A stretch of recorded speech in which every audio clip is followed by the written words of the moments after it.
Welcome friends. जो आप मेरे हाथ में देख पा रहे हैं, ये मेरे हाथ में है एंटेरोटॉक्सिमिया मतलब कि ईटी वैक्सीन, जो कि शिप और गोट से यानी कि भेड़ और बकरियों के वैक्सीनेशन में काम आती है। वैसे तो मैंने अपनी फार्म के सभी जानवरों का वैक्सीनेशन कर रखा है, लेकिन अभी हाल ही में मैंने 10-15 दिन पहले एक नई फीमेल परचेज की है, जो कि आप वीडियो में देख पा रहे हैं।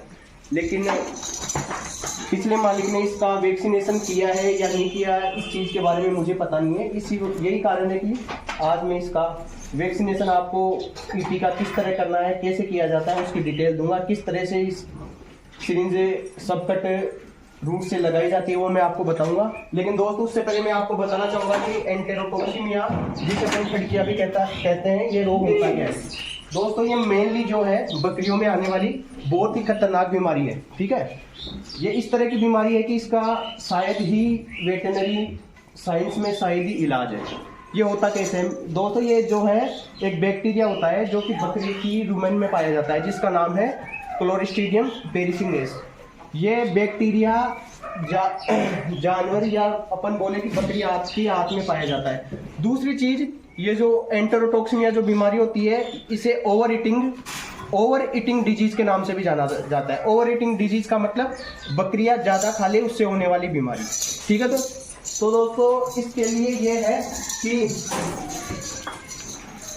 इसका जो जीवाणु होता है वो बकरी की जो रुमन होता है उसमें पाया जाता है। मोस्टली ये बीमारी उन जानवरों में होती है जो कि ग्रेन फीडिंग मतलब कि जो ज्यादा अनाज खाते हैं, जैसे मक्का, गेहूं, जिनमें कार्बोहाइड्रेट की मात्रा ज्यादा होती है। तो होता क्या है कि जैसे जो जानवर ओवर ईटिंग मतलब कि अपनी कैपेसिटी से ज्यादा मक्का या अनाज या कुछ भी आप मानिए ग्रेन खाएगा, तो उससे जो है ये जीवाणु जो कि इसकी रुमेन में पाया जाता है वो ज्यादा एक्टिवेट हो जाता है। वो ज्यादा एक्टिवेट होने का कारण ये है कि जो आंत में जो माइक्रो फ्लोरा पाए जाते हैं वो डिस्टर्ब हो जाते हैं। उसकी वजह से ये जीवाणु बकरी की आंत में एक टॉक्सिन का स्त्राव करता है, मतलब कि उसकी बॉडी से एक टॉक्सिन निकलता है जो कि पॉइजनस प्रकृति का होता है। इसमें होता क्या है कि इस रोग में कि जैसा आपका जो जानवर है इसको बिल्कुल शूटिंग डायरिया लगेगा, मतलब कि बिल्कुल तेज दस्त, पेट में ऐंठन होगी, जानवर लड़खड़ाएगा और लड़खड़ाने के बाद जमीन पर गिरने के बाद कुछ ही देर में उसकी मौत हो जाती है। तो जानवर तो मुख्यतः यदि इसके लिए सबसे अच्छा यही है कि आप इस बीमारी से बचाव के लिए अपनी जो भी गोट्स है, शिप है, भेड़ है, उनका टाइम टू टाइम वैक्सीन करें। वैक्सीन की सबकट रूट के थ्रू लगती है और 3 महीने से बड़ा जो भी आपके पास जानवर है उसके ये लगना है। किस तरह से लगाया जाता है वो भी मैं आपको वीडियो में आगे कवर करके दिखाऊंगा।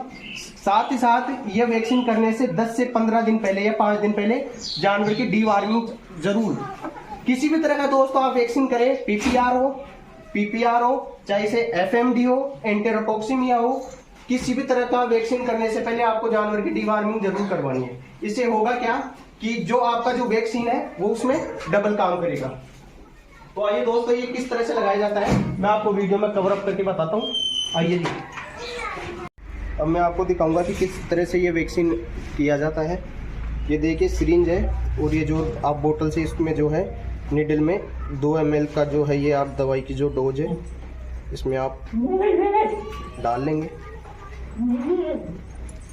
दूसरी चीज, जानवर बड़ा हो या छोटा हो, बॉडी वेट कितना भी हो, ये लगना 2 ml ही है।